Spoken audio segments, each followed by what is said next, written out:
Today, Cobra causes trouble in Tokyo. Let's get ready for Cobra Quake. Hey everyone, Jeff here. Yes, I am a Xennial, and yes, it's time once again for another reaction to GIJoe, A Real American Hero. We are looking today at Season 1, Episode 31. It's called Cobra Quake, and I think this is going to be a fun one. If you're new here, just so you know, I like to do a little bit of yapping off the top, but if you don't want to hear any of my speculation about what's going to happen in the episode to come, or you just want to jump right to the reaction, you should feel free. There are chapter times in the description below on all of these reaction videos, so feel free to go ahead and just jump to the reaction if you'd prefer. If you want to watch this episode without me, you can go ahead and do that as well. There's a link below to the Hasbro official YouTube page where all of the episodes of the Sunbow series for GIJoe, A Real American Hero are available to watch right now. So you can go ahead and watch them there. Or, just look around. These episodes are on Tubi and play. They're like around. They're accessible. This is a cartoon from the 80s. It's not that deep. If you want to hear more of my reaction, an uncut, unfiltered cartoon reaction from me, a real life Xennial, you can always go over to the XennialLens Patreon to learn more. We have fun over there, and I'd be happy to have you join us. In fact, I do want to send a shout out to the patrons, of course, for keeping the lights on here. Thank you so much to Marissa, Alec, Callum, Nejev, Corey, Kanan, Tag Pro. You guys are real ones. Thank you very much. I appreciate it. Okay, with all that said, let's just do a quick discussion about what we think is going to be happening here in this episode. As you may know, with this lengthy rewatch I've been doing of Real American Hero, some of these episodes I remember well, some of them I don't remember, but we always do at least a little bit of look up on who's the team behind the episodes. I try not to spoil myself too much on the plot line, so don't worry there. I will say that this episode is called Cobra Quake. There is the official thumbnail, so maybe it's a gung-ho episode. I don't know. I guess so. And that's not official. Like, that's the thumbnail on the Hasbro YouTube page. So some social media person over at Hasbro decided that should be the thumbnail. Maybe it's representative of the episode. Who can say? I do believe that this is about a Cobra earthquake machine. And I think it takes place in Tokyo. So, there's that. Other than that, I don't really know. I do know that this episode was written by Ted Peterson, and he is a writer we have encountered here before, with some interesting episodes that we've already watched under his belt. This is his third appearance on my rewatch. So previously, he wrote the episode Satellite Down, which, good concept.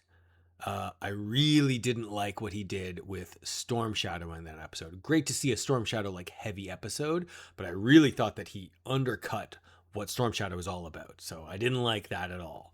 And then he also did the episode Cobra Sound Waves. That's what it was, where they had that was the one where they had the sound weapon, and it was just a defensive weapon at their base in the Middle East. And then they were trying to steal, I don't know, all of the Saudi oil or something like that.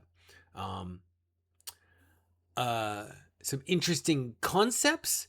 And again, I think kind of a problematic sort of layout. Like, Cobra's plans never materialized into anything sort of tangible, I didn't love that. So I guess kind of a mixed track record. Like, I don't want to suggest that there weren't good things in both of those previous episodes, because there certainly were. And like good bits and pieces, good ideas, good use of characters, but there were some things about them that I wasn't thrilled about as well. That said, he brought back Airborne's psychic abilities. That's something that dangling plot thread that I thought was never going to be followed up on. And if this really is about an earthquake machine, or something, like so Cobra can create earthquakes. And it really does take place in, in Japan or Southeast Asia somewhere, like a new setting for us. I think that's interesting, So I guess there's some things definitely we should be looking forward to here, but I don't really know. Like I said, this is sometimes new, and sometimes I'll start watching it and then I'll be like, oh yeah, I remember this episode now. Either way, I always have fun with it. I am looking forward to this because every time I sit down to watch GIJoe with you, it puts a smile on my face. Okay, let's dive into this episode. There's no need for any extensive preamble here. Let's just dive in and check out what's going down with Cobra Quake. Hey to everyone who jumped right to here. Welcome, welcome. We are just about to get started with Cobra Quake, this episode of GIJoe. Thank you for joining. Sorry, just pulling it up here. Oh, let's go to the beginning. Okay, we're ready. Let's do this, huh? Yo, Joe! He'll fight for freedom wherever there's trouble. GIJoe is there. GIJoe, American hero. I'm excited. GIJoe is there. It's GIJoe against Cobra the enemy, fighting to save the day. Never gives up. He's always what do you guys think? Are we going to get a gung-ho centric episode? He's one of the few characters who's been in a lot of episodes, but I don't know that we've gotten anything really, larger on his backstory. Why no shirts? But that's question number one I gotta ask. What drove a man like that to get a giant tattoo on the middle of his chest? Will we ever know? I don't know. That's why it's so exciting. Anything can happen. Alright. It's probably not a gung-ho episode. Oh my goodness. I don't mind being shot at. I don't mind emergency landing. Hey, GIJoe has like a commercial plane like that? Turbulence. Don't worry, gung-ho. We'll Not be out of it commercial, but pretty soon. Flint to Tokyo base. Flint to Tokyo base. Do you read me, Lady They are J? going to Tokyo, Lady J okay. here. I read you. What is your status? We're over Thailand. It's a bumpy ride, but the Third World Economic Council delegates are safe and sound. Much to the chagrin of Cobra, I imagine. Huh. Yep, the snakes are staying in the grass. See you The- time for dinner. Flint signing off. Do you think that they call themselves the Third World Economic Council? Stay in the grass until they strike. Wild Weasel, attack when snap. ready. Wild Weasel here. We're ready. I want prisoners. Okay, hold on. Can I just say, sorry, I know I do stop and start these things as we go, but so first of all, Cobra's listening in on GIJoe's secure communications that's not encrypted in any way. Okay. The Joes, why is Flint piloting like a giant aircraft across, I don't know where he said they're over Thailand, but they're heading for Japan. Where are they coming from, I wonder? Also, the Third World Economic Council, that's not good. No one calls themselves Third World. Even back in the 80s. I know that was a term that was used back then, but a developing nation, couldn't we start there? It comes from a real place of privilege to be able to call the other smaller nations third world countries. Captives for ransom, probably. These are third world quote unquote leaders, right? Turbulence? Yeah. I mean, there's literally lightning in the air. They do crash because of lightning.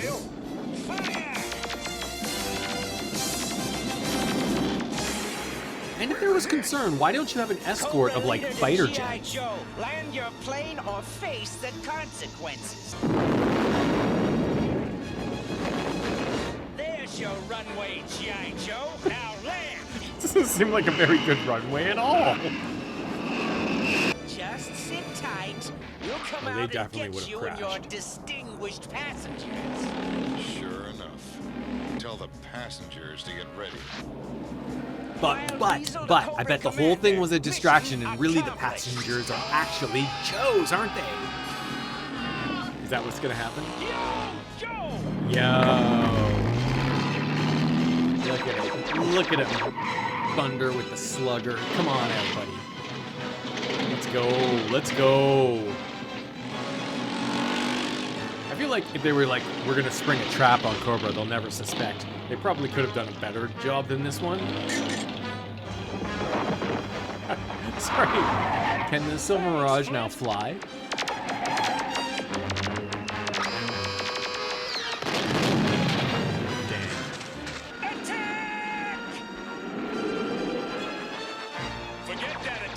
Oh, and here's the Sky Strikers. From a stacked deck. Worry about yourself.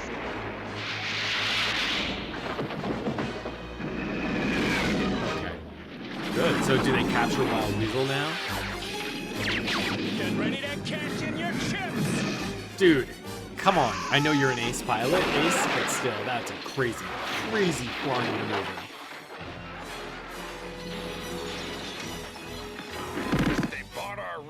The real delegates just landed in Tokyo. Stick to unarmed planes, Cobra. I will have revenge. Anytime, baby. Anytime. Anytime, baby. This guy. They tricked us. They are learning too much from our methods. Wait, what? They're guarding the wrong place? Huh. Okay, we got some Joes. Bunch of Joes. I always like to see the named Joes hanging out in the background.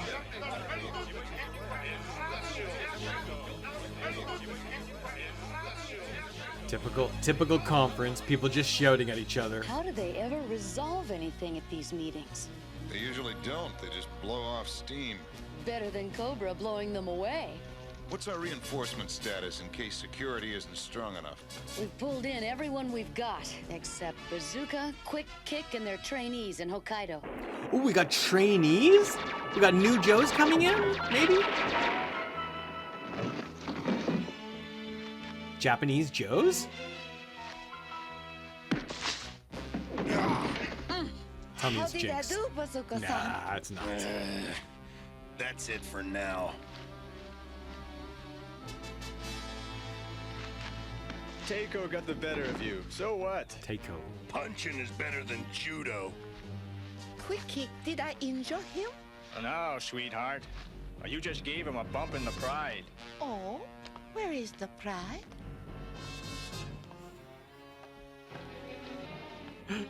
Wait, well, I don't know what that was. I don't know what that was. That was a very strange move. I'm sure it'll explain in a minute. But let's just take a beat to remember that Quick Kick shtick of like doing impressions and also like super dated impressions is like pretty dumb. Good evening. Welcome to Bomb Theater. Oh, it was In this Alfred episode, Hitchcock. Bazooka, our bomb expert, must disarm the bomb in time, or we all die. That's what the line was for. Forget it. It's a reference. It doesn't matter. First, blue. Second, red. Then, There's only one left. right, Ooh. Man, Bazooka. Why are they playing him up for such a fool? I want him to be like bumbling, but like. Damn.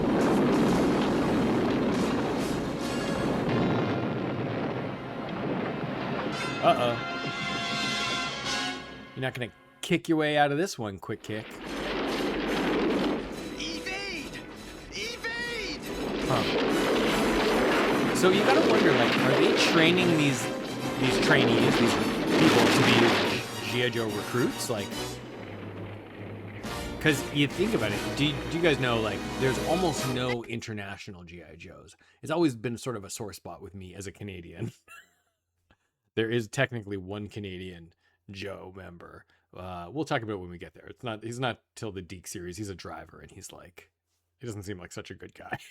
But I always thought there should be international Joes. But like, what are they training these guys for? Are they helping build a Japanese version of GIJoe, perhaps, or is it just like for whatever Japanese special forces are doing some sort of a collab with the Joe team.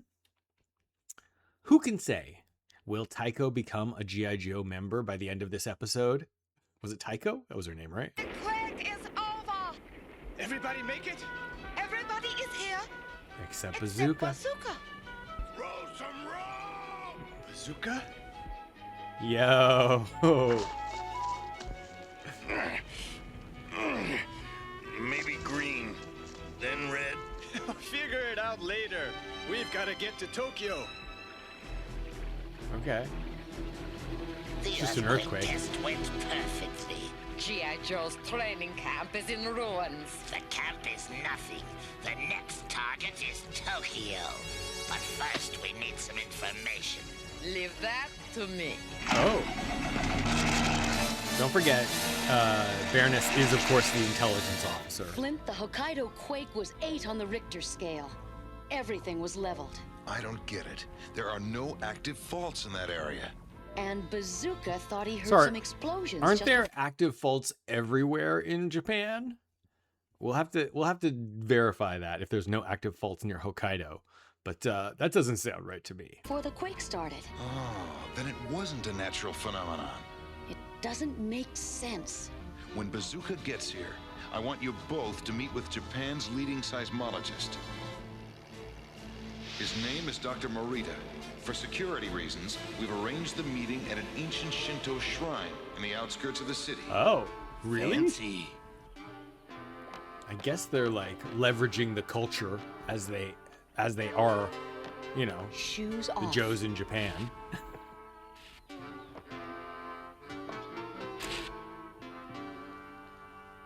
Nice. That must be Dr. Morita.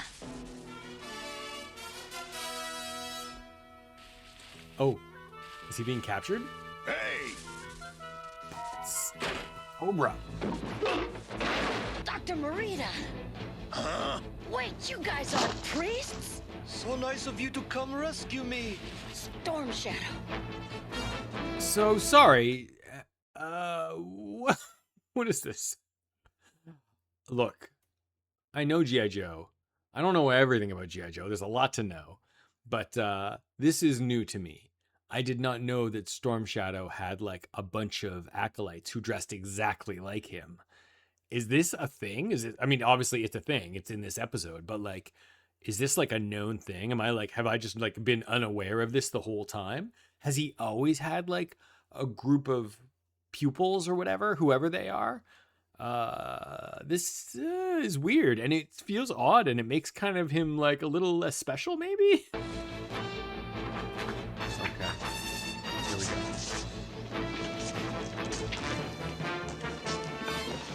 Whoa. Dispose of them. They are not worthy of my effort. I mean, really? Lady K!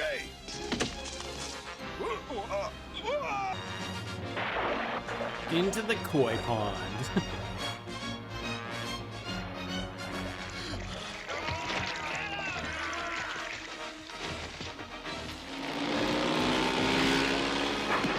These crazy jumping motorcycles. Quick kick! You're late. Rush hour traffic. That was, I don't understand that. Was Quick Kick on that motorcycle at some point? I didn't see him before now. Your confidence is too great. I mean, Storm Shadow, do you remember the last time you guys fought? Has defeated you. I have escaped. All your guys have You escaped. two go after them. I'm gonna find out what happened to the real Dr. Morita. That's actually a good point. In there. Okay, so Cobra has kidnapped the leading seismologist in Japan so that he can help them create a weapon to, you know, start earthquakes, obviously. Okay. That seems reasonable, I suppose. Okay, we'll just see what happens. Yeah. Movies? Not movies. Bunraku. Puppets. Ooh, like shadow puppets? Dead end. Listen. Who's here? Look out! Okay. I am unfamiliar with this You're gonna have to do better than Puppet, that, Storm Shadow. puppet thing. You got the wrong guy. Storm Shadow dropped out of sight for a while. Wow, Scrap Iron actually doing something? Scrap iron. Oh, how convenient. He had set up a trap of a trapdoor. What do we do? Find a way out, if there is one. Just in case you get lonely, I'm sending my pal down. He's a real dynamite guy. Come on, let's get out of here. I mean, you guys could have Toward disarmed the it. light. Move! Hold on tight. I mean, that worked out. So convenient. Bazooka, you okay? Yeah. Have a banana? Flint, I'm at Dr. Morita's house. The place is a shambles. Oh, they got her. Relax, Lady J. Stop fighting. The more you struggle, the tighter the net becomes.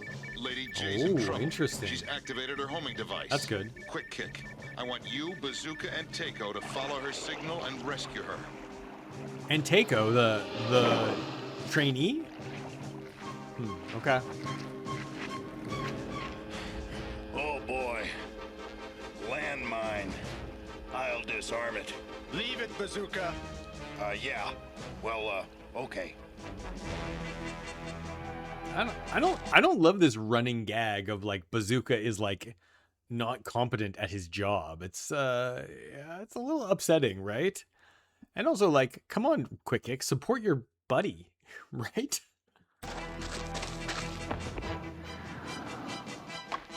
Lady J is in there. Let's move. Ooh. Creepy skeleton with snake on it. Nice. Can't say a lot Quite for the the accommodations. ambiance. Tut, tut, Lady J. We never had any complaints from our other guests. Never mind, it's almost checkout time. Hope we're not late, folks. Not at all. Your timing is superb. Having snakes may be Yo! but their poison is quite sufficient. That's actually amazing. Oh man. Okay, that's pretty good. None of this seems very plausible that they would have these traps set up like this, I'd but rather be with these snakes it's kind of cool. than the ones that just left.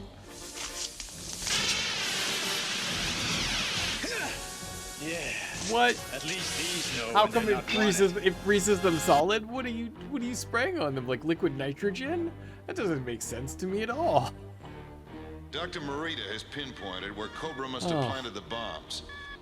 Bazooka and Taeko, go to the Toshogu Shrine. Quick Kick and Gung Ho, the Great Buddha in Kamakura is all yours.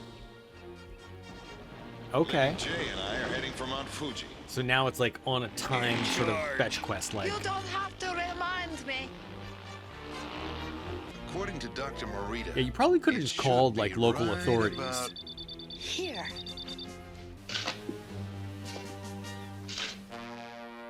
one down, two to go. You got to disarm it still though, dude. There it is.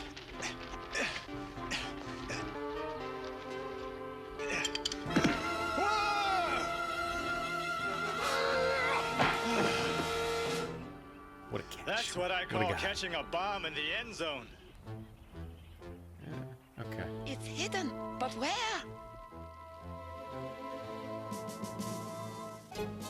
Look. Found the bomb. There you go. That was some good, smart detective work there. Everybody ready? 1 minute to go. First, red. Okay. So now we're sort of giving Bazooka a chance to redeem himself. At least there's this.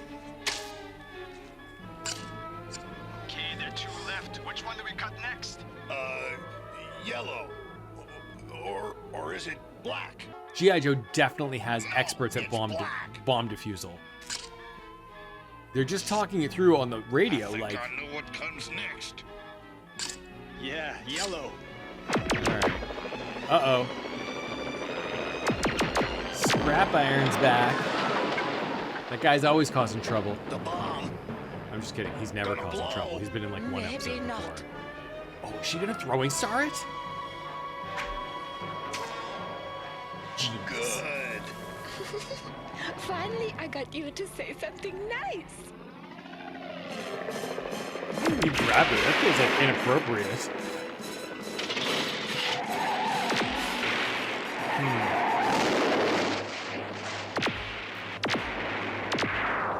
You saved my life. Not yet. Did he? That seems. Oh.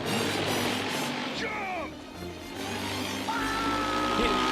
This motorcycle, it can't stop flying in the air. Partners.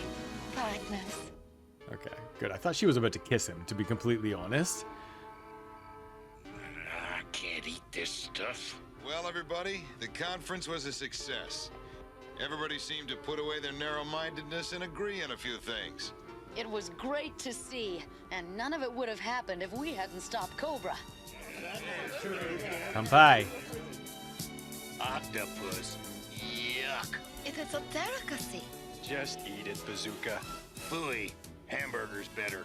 They don't really expect us to eat this, do they?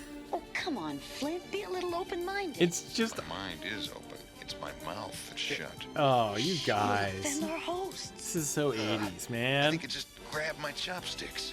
Wait till it gets to your stomach. Guys, it won't hurt you. No way am I gonna eat an octopus. Boys. Oh my goodness. That's it, right? Yeah. What an episode. All right, stand by. We'll talk about it in a second. That was Cobra Quake. What an episode. A little light, a little it was funny. I mean, it was mostly inoffensive. But it didn't feel like it had very high stakes. Even with the sort of the like implied threat that Tokyo could have been destroyed, I think that it would have made more sense to expand the threat a bit more, expand the danger a bit more. Maybe if Cobra had actually like destroyed something other than this training camp in, or outside of Hokkaido, like maybe that would have been better. But I don't know. Like there were a bunch of like odd decisions that were made in this episode that I don't think totally worked, and I don't think that I think that much of the episode doesn't totally make sense. So just sort of generally, sort of first impressions, broad swath, sort of speaking, I think that this episode is not great. It's not bad. Like I don't think there's anything really wrong with this episode, but even the action that there was not particularly exciting. I don't think. Like maybe you would say like, okay, well, the sort of the sequence where Storm Shadow showed up with all of the other ninjas was interesting. I certainly thought maybe the best single moment in the episode was definitely Cobra Commander pulling a lever and having baskets full of snakes drop from the ceiling. That was pretty freaking cool. But there were a number of like they never explained. I think that it's a big miss that they never explain what this training facility actually is. Like, are they training Joes? Because we don't really have international Joes. They're an American fighting force, right? Even though they work internationally, obviously. What about all these extra ninjas working for Storm Shadow? Like, I've never even heard of that. I guess that's a thing. I'm gonna have to look into that in a minute. I'll look into that. But like, that's weird, right? The whole threat of bombs creating an earthquake to destroy Tokyo. I think that there was never a reason put on the table for that, was there? Like, what was Cobra doing? Like, were they trying to disrupt the the economic forum that was happening, I guess. I guess that must have been what they were doing, but they didn't they didn't make any demands or anything. They were just like, we want to disrupt it so that the people will go home, I guess, or they'll stop talking. Like, they could have attacked the facility where they were having this conference, right? Wouldn't that have made more sense?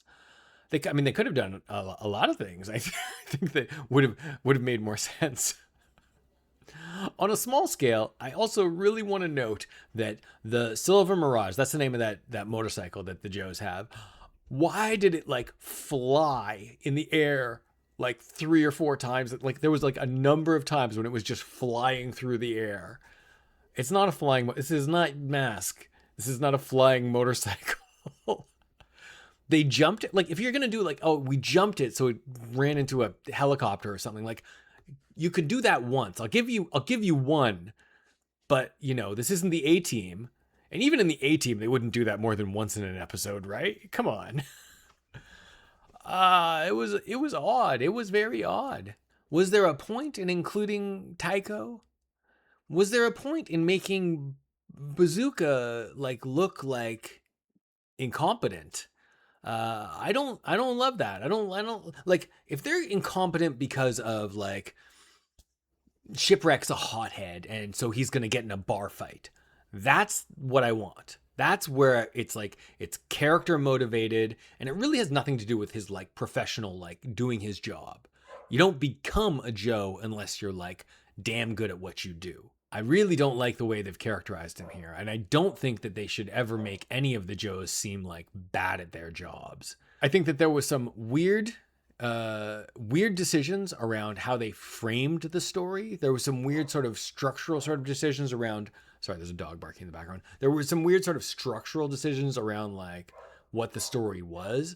I don't think that the motivations for Cobra were made particularly clear. And while some things were cool, the snakes falling from the ceiling, getting a chance to check in with Scrap Iron again, because we have only ever seen him in like 1 episode in the past, maybe 2, but briefly, right?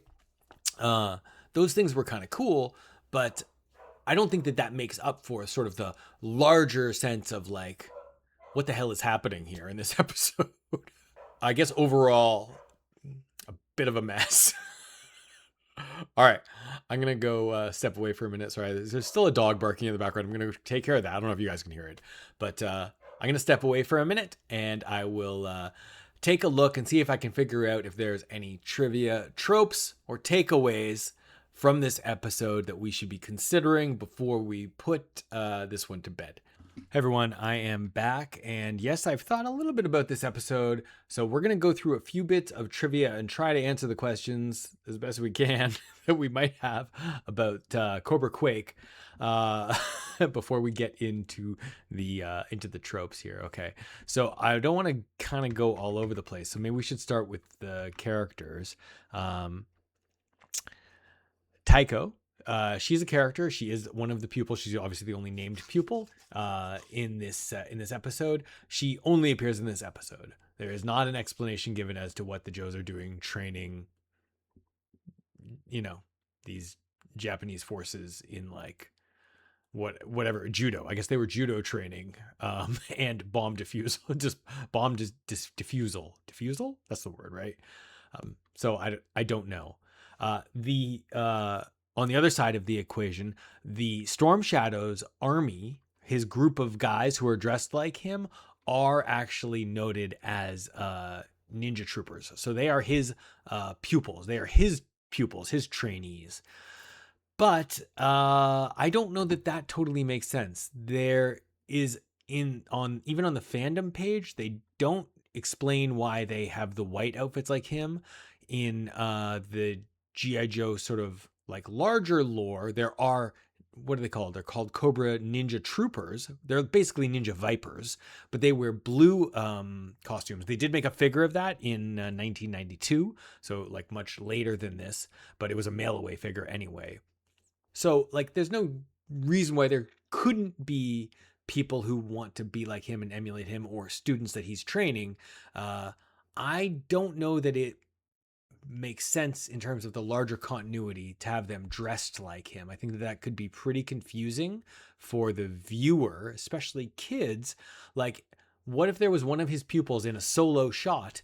I didn't like that. I think that if he's going to have trainees with him, that they should be dressed in the blue. I think that would actually make total sense if they were dressed in blue gis or blue full ninja outfits. But the general sort of note about earthquake weapons, tectonic weapons, do they exist? Well, probably yes. Officially, no.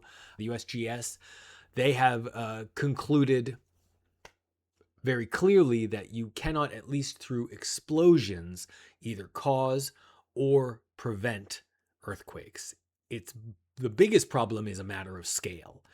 You would just need to have such massive explosions, and depth is the other big thing. Like, you would have to have such massive explosions and put them likely at such an incredible depth that it's not at all practical.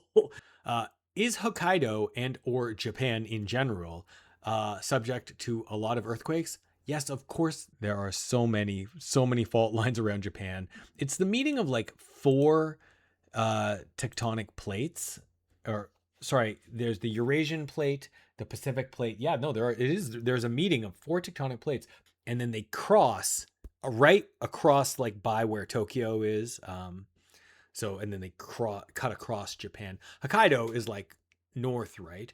But they still have significant earthquakes there. In fact, this episode was taken out of its rotation in syndication by Hasbro after the 2011 earthquake and disaster in Southeast Asia. I will note, I said I wasn't going to look it up, but at least on Bazooka's file card, he does have demolitions experience, and he is noted as being quick and fast thinking. So they changed that for the show to make him a bit more bumbling. One quick note, when Cobra Commander pulls the lever to let those snakes down, he calls them habi snakes, but habi just means snake in Japanese. So all snakes in Japan are habi snakes. Yeah, there were, of course, many real-world locations seen in this episode, including Hokkaido and Tokyo, Mount Fuji, where they were doing the digging, and 1 or 2 other places in Japan that I'm not going to probably do a good job pronouncing. But there were a bunch of real places in Japan. And Quick Kicks references. Let's just put him out there. Of course, he does James Cagney once again, and Alfred Hitchcock, which I did clock after a minute when he went up. That's just like in Alfred Hitchcock Presents at the beginning of his intro. It's a thing. You got to be old to know it. Even I was having trouble with it. The puppets that Scrap Iron was using against the Joes. Let's talk about bunraku. So I'm not overly familiar with this art form, but it is a thing, Japanese puppetry. It's been happening since at least the 17th century. And the Japanese puppets are actually, unlike Western marionettes, and unlike, I think, what was seen, like in this episode, wasn't there strings on them? They're not marionettes. That's the point I'm trying to make, is that they're not actually marionettes. They are half to 2/3 the size of like regular full-size humans, and classically they were performed by puppeteers on stage with them. So much more like a Muppet, would be performed with a puppeteer directly there operating them. But that's what it is, bunraku. There you go. You can dive deeper into it on your own if you're really interested. I think generally, like for the time, generally they did an okay job showcasing, highlighting little snippets of Japanese culture without being like terribly insulting, and trying to be respectful of like, other people and other ways, like taking their shoes off before they went into the building. But you gotta say something for that end sequence where they're digging into the octopus, And like, it's so funny to see how times change, because I remember as a kid growing up in the 80s and the 90s, like I remember the first time I heard like sushi. What's sushi? That was in the 90s. So it wasn't like that long ago. And I don't think, like, I grew up in Toronto, and that's like a pretty multicultural big city, but I don't think I had sushi until, I want to say, like 95, 96, maybe. Like, I just don't think it was around. Doesn't every bar, even in America, not every bar, but a lot of bars, like, would have calamari? Or is that something that didn't happen until later on? Maybe I'm just misremembering when calamari became popularized. Hopefully I didn't miss anything there. I'm sure that there's, more nonsense you could dig into, like why the bikes are flying in the air so much this episode. But let's just move on to the tropes that we saw in this episode, okay? So I think first and foremost, and I know that it takes place on foreign soil, but I'm going to say foreigners because this is like predominantly an American show, and they really heavily featured a foreign country, foreign culture. They actually did like a lot of legwork on that front. Captured once again, every episode basically. Someone's getting captured. Of course, this time we had Dr. Morita and Lady J captured. Don't worry, they got out. That's okay. But during their escape, there was, of course, animal attack with the snakes falling from the ceiling. I still contend the most entertaining sequence in the entire episode. We had two that I've been waiting for. I put these on the tropes list, my tropes list, like long ago, thinking that they would be happening more often than they have been happening. But number one, ninja attack. Yes, we had ninjas attacking in this episode, of course. Whether I sort of approve or disapprove of Storm Shadow and his pupils, there was a number of ninja and martial arts in general on display here. So that's kind of cool. We did have another one that was the last second bomb defusal. And again, I don't think that was very good treatment to our buddy Bazooka. But at the end of the day, I suppose I will give them this on the storytelling, is that they brought it back around full circle and had him like save the day at the end. So that's a good thing. Let's see. Just a few more. We're going to call out officially the impossible stunts, because that Silver Mirage bike was used one too many times as a projectile weapon. Doesn't make sense. I don't buy it, even in a cartoon.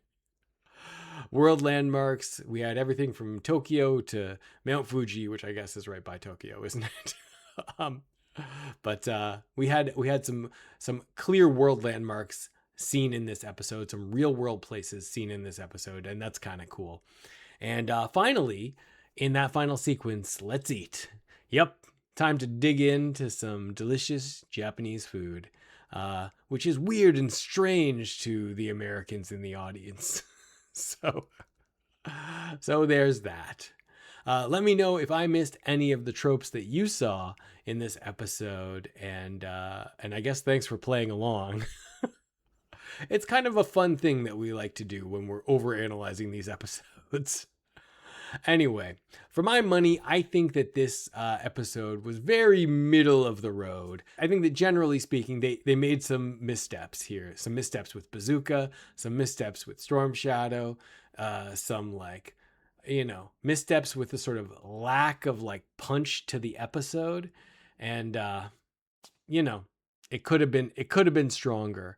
I still enjoyed it. I still think that it's light and it's inoffensive, generally speaking, unless you're offended. If you are, please tell me why in the comments below. Do you like this episode? Did you think it stood up to what it should have been?